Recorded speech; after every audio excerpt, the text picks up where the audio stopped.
¿Cómo están? Bienvenidos a El Mercurio Inversiones por EMOL TV.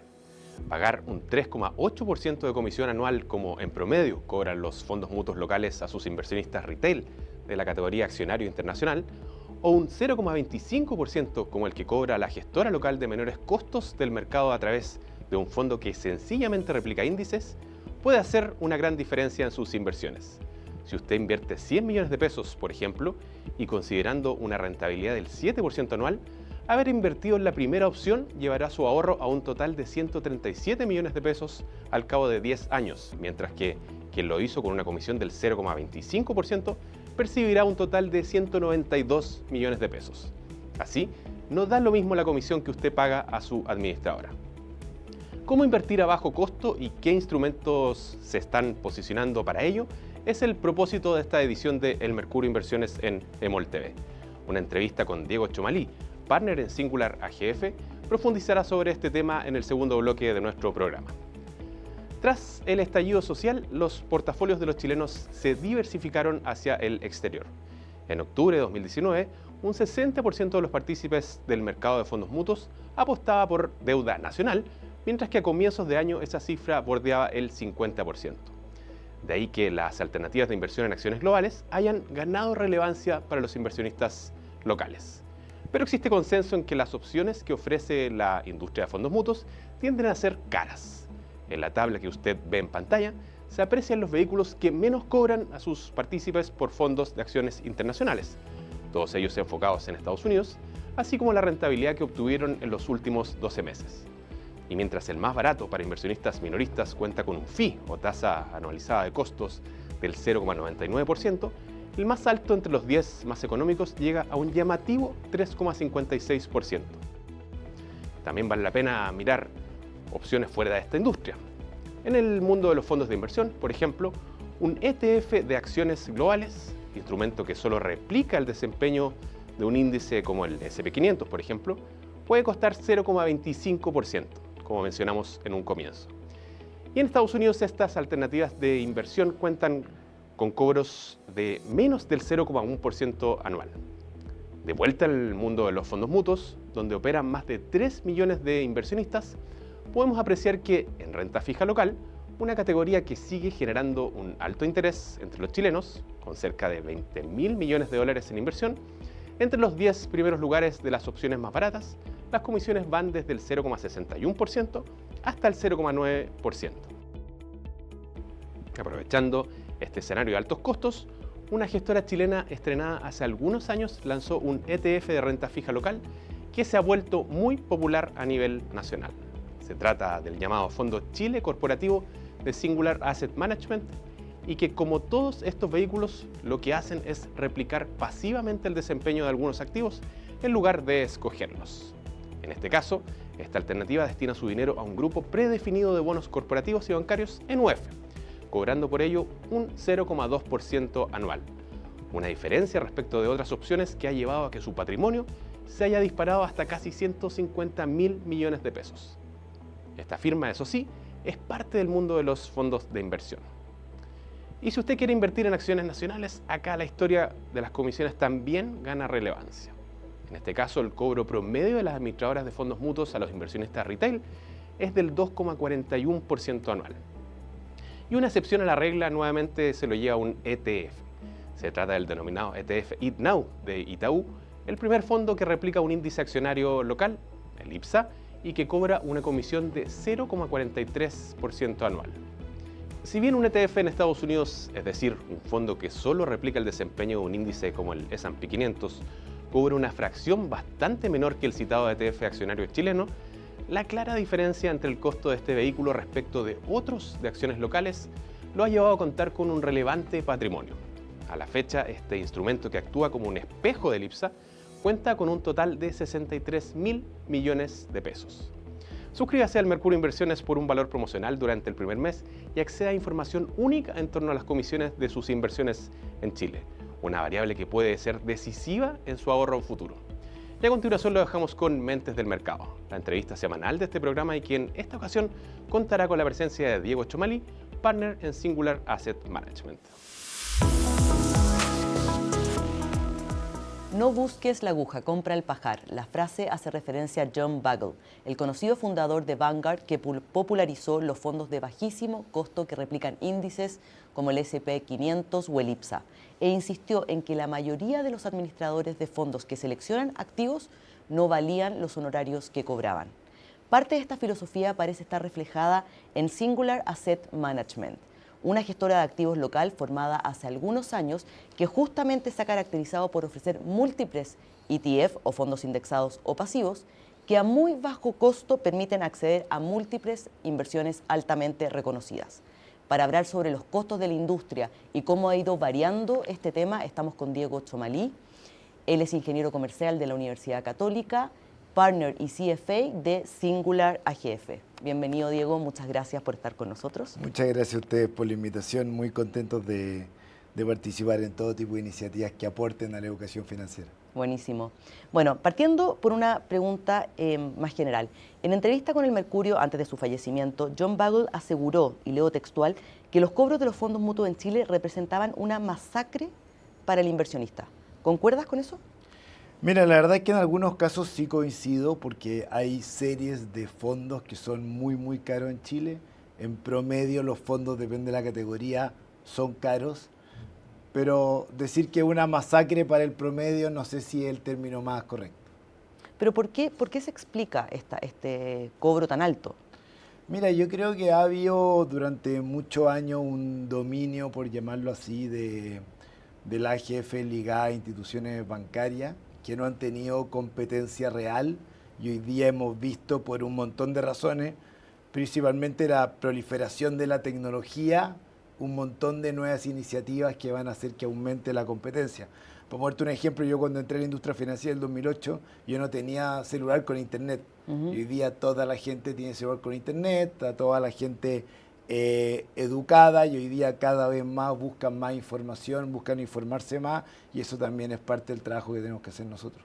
Pero la competencia no debiera haber generado ya una baja, entendiendo que si uno ve los números, la distancia es abismal. O sea, un fondo mutuo accionario internacional cobra 3,82% anual en promedio, cuando ustedes ofrecen un ETF de acciones globales que bordea el 0,25%.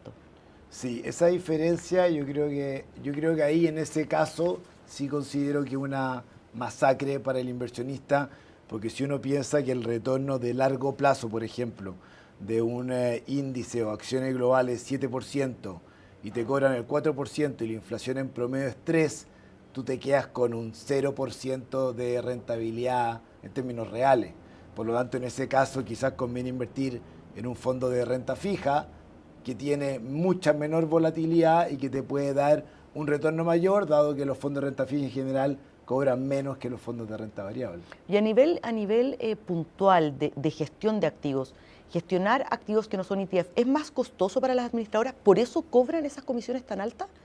O sea, en la medida que tengas tú un portfolio manager con un equipo de analistas, efectivamente es más caro, pero tenemos el caso, por ejemplo, de Estados Unidos, que Estados Unidos en enero, por primera vez, los fondos pasivos pasaron a los fondos activos. Por lo tanto, la teoría de John Bogle, como bien tú señalas, tardó muchos años. El primer fondo indexado de Vanguard, el de Vanguard Fund, partió el año 76, que replicaba el S&P 500, y fue muy criticado en esa época, porque en esa época, tal vez, como había menos información, los fondos activos le ganaban a los fondos pasivos. Después de la crisis subprime, ahí vemos el gran salto en activos bajo administración de Vanguard, ¿no es cierto? Y también hay otro tema muy relevante que lo podemos conversar más a profundidad un poco más adelante, pero la forma de cobrar en Estados Unidos y en el mundo desarrollado ha venido cambiando de forma bastante relevante en términos de los servicios de administración o cómo cobran los asesores de inversión. Y eso con lo que vemos acá en Chile, ¿cuál un poco es la distancia, cuál es la diferencia? ¿Cómo ha ido variando eso acá también? Mira, nosotros siempre hemos sido muy críticos de la industria local porque efectivamente existe un conflicto de interés que es inherente. Porque si tú le pagas al ejecutivo de inversión con lo que genera el cliente, que era el modelo antiguo de gran parte del mundo, o sea, Chile obviamente está atrasado en términos de los países desarrollados, pero Estados Unidos hace muy poco cambió el modelo desde este como trailer commission que se llama, que ya no puedes cobrar por rebate o por trailer fee o por fee de entrada, sino que tú cobras lo que se llama un fee base, que es una comisión de administración a tu portafolio, a tu patrimonio, y de ahí el ejecutivo tiene que tomar las mejores decisiones de inversión a nivel mundial. Y esto pasó en Estados Unidos, en UK, en Holanda, en Australia. Por lo tanto, yo creo que en Chile va a llegar en algún minuto y ojalá que antes que más tarde. ¿Y dónde está el incentivo puesto ahí? ¿Por qué esa forma de cobranza es mejor? Porque a nosotros nos pasa mucho. Salió un artículo hace poco, en julio creo, del World Economic Forum, que hablaba de este tema de los dos modelos y por qué uno es mejor que otro.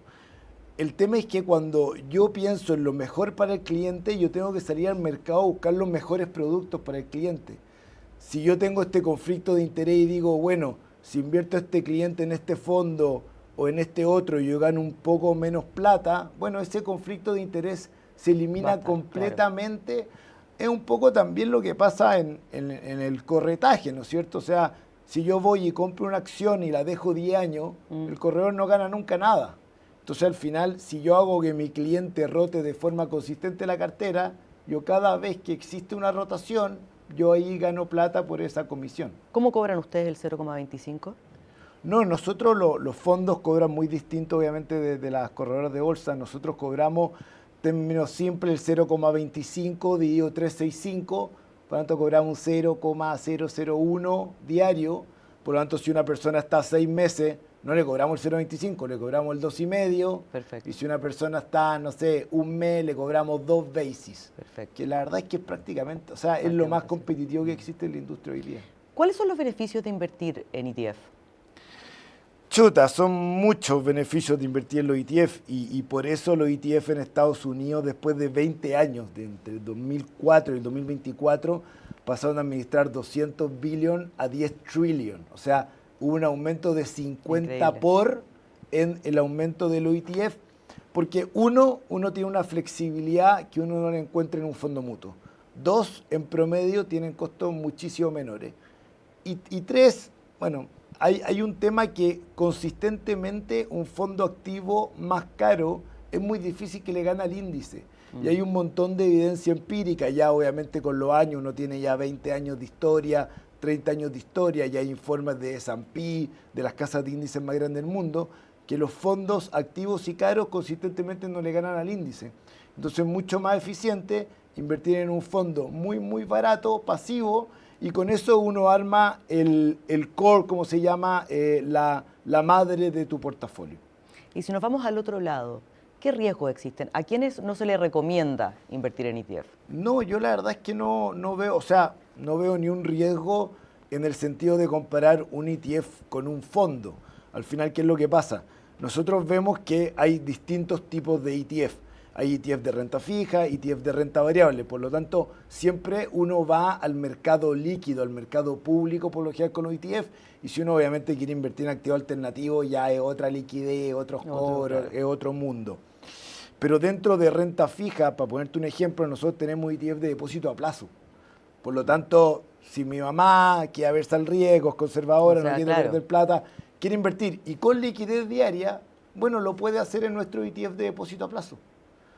Por lo tanto, el tema de los depósitos a plazo, que obviamente fue muy comentado el último año, porque la TPM estaba muy alta, ¿no es cierto? Mucha gente está invirtiendo en depósitos a plazo al 0,9 y ahora que cayeron, la gente está buscando otra alternativa y hay fondos de renta fija de mediano plazo que también pueden ser para todo el mundo en un escenario de 3 a 6 meses, sin ningún problema tú puedes invertir en ello. Y tenemos el otro extremo, ¿no es cierto?, que son los ETF de acciones, que ya eso es mucho más volátil, mucho más agresivo. Nosotros tenemos 3 en la parrilla y el más volátil o el más agresivo, ¿no es cierto?, el ETF del Nasdaq 100, que tiene un peso bien relevante en las principales compañías tecnológicas que están cambiando el mundo. Pero los ETF son para todos. Y la gracia de nuestros ETF en particular es que el monto mínimo es más o menos lucas. Entonces, en vez de irte a comprar una hamburguesa con papa frita o un café con un sanguchito, tú con 10 lucas puedes armar un portafolio balanceado, eficiente, de largo plazo. O sea, se elimina un poco este mito de lo que piensa mucha gente de que para invertir en ETF hay que tener como mucha tendencia al riesgo. Sí, o sea, lo que pasa es que los ETF partieron muy fuerte con los ETF de acciones. Por lo tanto, siempre se relacionaba los ETF con ETF accionarios. Y ahora han venido, en términos proporcionales, han venido subiendo más los ETF de renta fija, porque pasó lo mismo que los ETF de renta variable. Los managers de renta fija, que eran más caros, con tasas tan bajas durante tanto tiempo, no fueron capaces de ganarle al índice. Y para el ciudadano común, ¿no es muy engorroso invertir en ETF con ustedes? ¿Necesitan un tercero? ¿Cómo un poco es el manejo ahí? Yo creo que era muy engorroso, hoy día no. Hoy día nosotros tenemos partnership con todas las aplicaciones y todas las fintech. Adicionalmente, ya gran parte de las corredoras de bolsa del país tienen enrolamiento en línea. Antes, bueno, en mi época uno había que llenar un formulario, un Excel, ir a dejar los documentos físicos con el carnet de identidad de la corredora, que lo revisaran. Hoy día casi el enrolamiento online, entonces hoy día tú te puedes bajar una aplicación y tú con 2 clics compras el ETF. O sea, hoy día la gente cuando va en el metro, en la micro, caminando, van todos pegados al celular. Y hoy día en verdad con 2 clics tú puedes comprar un ETF.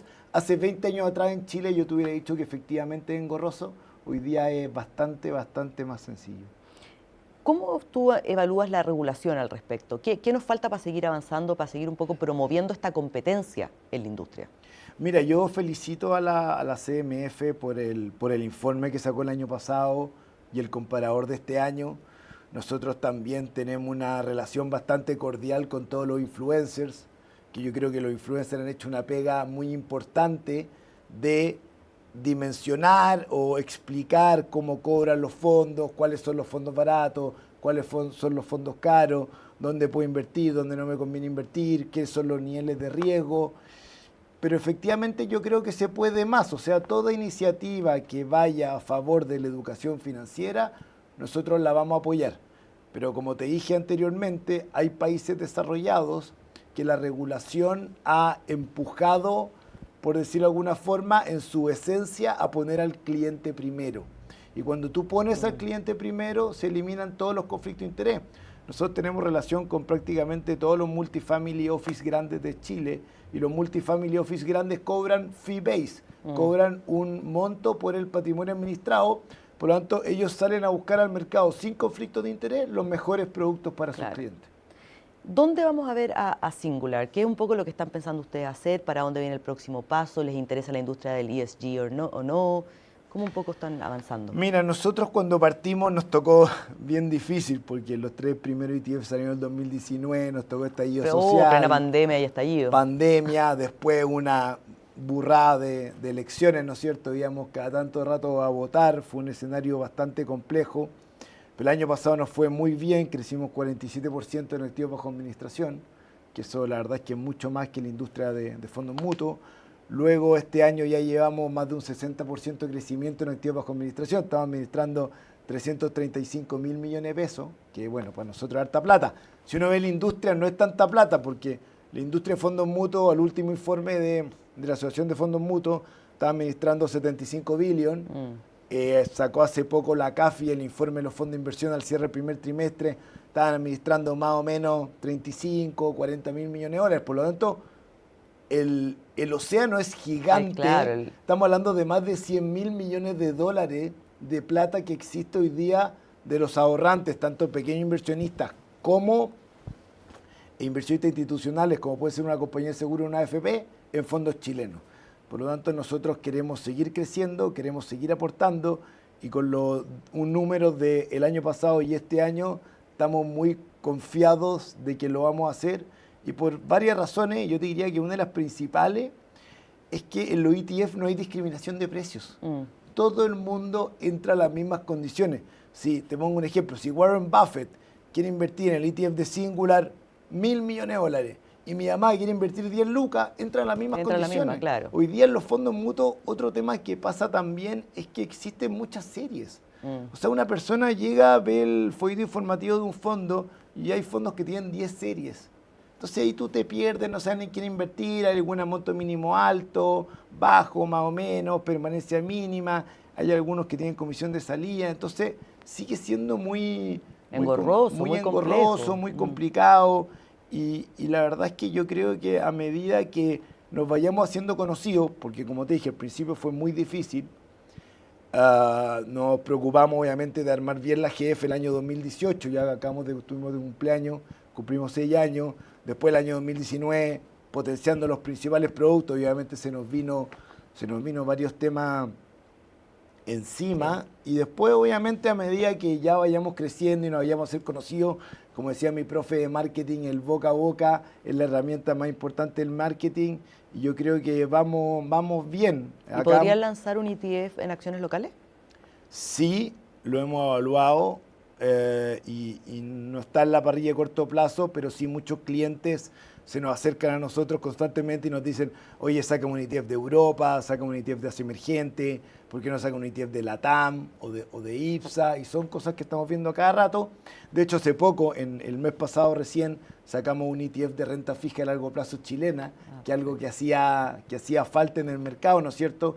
Que es un índice que desarrollamos en conjunto con Risk America, que son bonos bancarios chilenos con duración aproximadamente 6 años, y ahora la semana pasada sacamos el octavo ETF, que es de depósito a plazo en dólares, porque ahora sí efectivamente con toda esta proliferación de cuentas corrientes en dólares hay mucha gente que quiere tener acceso a productos, de nuevo, como un ETF bueno, bonito, barato, líquido, claro. Y también los ETF en la medida que cumplan con la presencia bursátil, al igual que los fondos y las acciones en Chile, se acogen al beneficio tributario del 107, que es bastante atractivo para potenciar el desarrollo del mercado de capitales local. Perfecto, Diego, muchas gracias. El tema da para mucho, pero obviamente en virtud del tiempo. Los dejamos invitados también a seguir viendo la programación del Mercurio Inversiones por EMOL TV. Muchas gracias. Muchas gracias a ustedes por la invitación. El fuerte movimiento de inversionistas hacia fondos mutuos de renta fija de los últimos meses, los que son más baratos que los accionarios balanceados y otras categorías, ha hecho que el promedio general de las comisiones que cobran las gestoras por la administración de los dineros baje sostenidamente en los últimos meses, pasando desde el 1,54% en marzo al 1,46% en julio.